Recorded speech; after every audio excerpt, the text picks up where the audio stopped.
It's Taylor from Taylor Talks Tales, back with another book review for you guys today. Very excited about this one because I'm reviewing a thriller, pretty popular thriller right now, and I enjoyed it. Let's get started. We've got Lock Every Door by Riley Sager. So, I read every single Riley Sager book because there's only 3 out, and I think I didn't enjoy Final Girls that much. I think it was probably maybe like a 2.5 or 3 star for me. Didn't hate it, but I think maybe I went into it thinking it was going to be more of a horror because of the title, but it really wasn't, and even then the thriller aspect still didn't really grip me. It was like fine. I didn't love or hate it, it was just kind of there.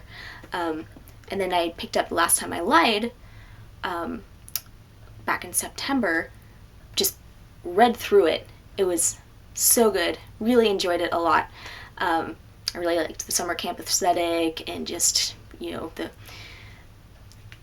kind of, past and present and the twistiness of it. It was very cool. I enjoyed it a lot. So I decided to pick up Lock Every Door. I originally put it on hold at the library, but a couple weeks went by and I knew that I wasn't going to be getting it for a while because it had just come out, and, there's a lot of people putting it on hold too.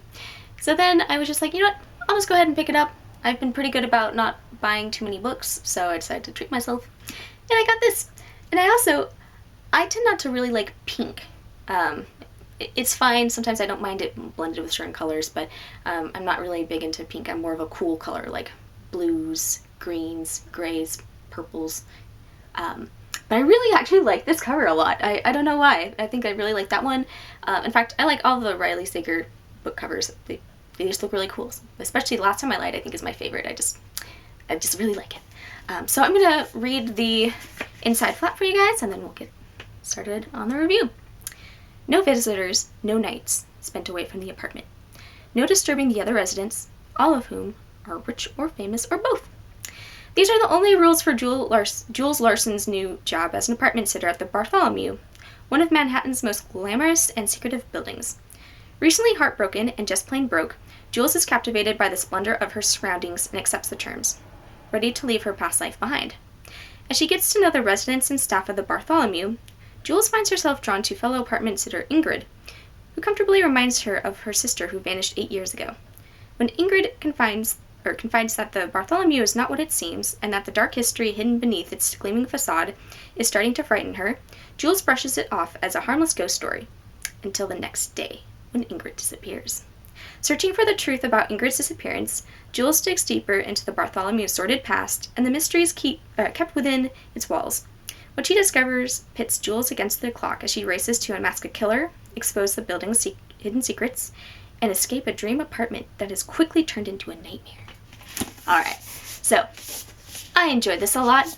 Probably a 4.5 out of 5 stars. To start out with, I really liked and appreciated Jules as a character. I get that she was going through a lot of hardship. Basically, she loses her job and her boyfriend on the same day, which, that sucks so much. And so she pretty much needs to find a place to go right away. So she crashes on her best friend's couch and is sort of depressed and just stressed and is running very low on money because she lives in New York City, and then sees an ad for an apartment sitting at this very fancy place. And she happens to know about the Bartholomew because there was this book that she and her sister grew up reading that took place at Bartholomew, and she was like, wait, this is like a dream come true.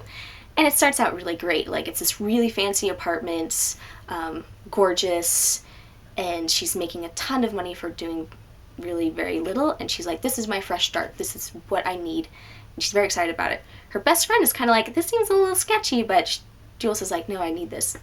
And then things just start happening, and it's very twisty.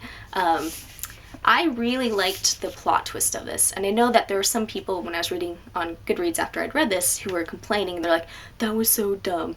I'm like, I actually appreciated it, because if it went the way that I thought it was going to go, I was going to be like, that was fine, but, tons of other books have done that, but the way that this went, I felt like made it more powerful, because it does end up being sort of this, like, rich versus poor dynamic, and, like, whose lives matter more than others.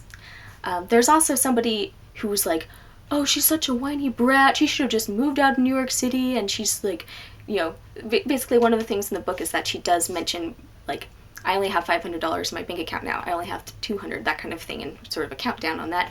And I want to almost be like, okay, boomer, because I get it. Like, when you're in poverty, when you are broke, you're gonna do a lot of things because, you know, I don't think she was complaining at all. She had a really hard life. She's an orphan. Her sister disappeared years ago and was never found. She has just tried to make her life after college and has been really struggling, and she's living in New York City because her only close friend lives there. And there's just like so many, like, you know, there are a couple people who are talking about how entitled she is, and I'm like, ooh, don't even get me started on that, because I was just like, I don't agree with that at all. I don't think she was spoiled. She's just going through hardship and is broke, and that's why she was so desperate to take this position. And that plays a huge role in what's going on with the book. And it's very, very cool.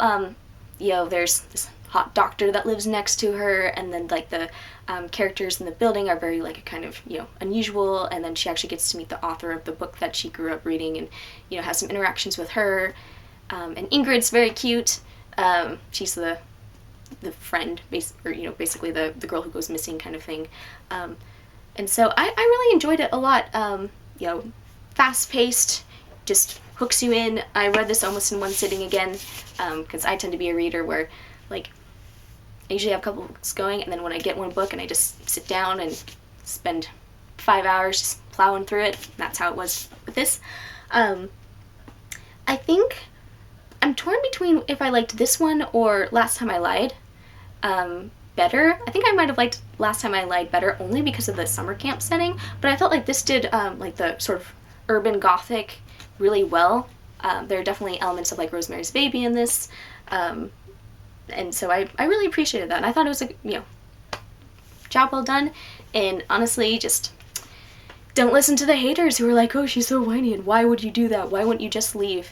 If you don't know poverty, or if you don't know financial struggles, you might not get this book. That's like the one thing, is if you're like really rich and just don't get it, you might not like it. Or if you're reading through it and you want it to go a certain way, then maybe not. But just know that plot twist, I enjoyed it, and it gets very intense, and I thought it ended pretty well, so I definitely recommend it if you're looking for something twisty, something fun, urban gothic. Like, I typically don't really like books set in New York City. I don't know why. I'm more of a like suburb, like small town folk, southern Appalachia, Pacific Northwest. Like, there's just a lot of settings that I enjoy over like big urban sprawls, or like, you know, New York or Chicago or something like that. But this one, I thought it did a good job. I really enjoyed it. So anyway, let me know if you have read that book and what you think about it, or if you've read other Riley Sager books. He's got a new one that's going to be coming out in like 6 months that I'm definitely going to be picking up because I do enjoy his stuff. And then at some point I might do a spoilery review of that, and so we can really talk about that plot twist and go from there. But for now, I'm just doing more catch up with my reviews. So thank you so much. You know, comment, rate, subscribe. Happy reading, and have a great day.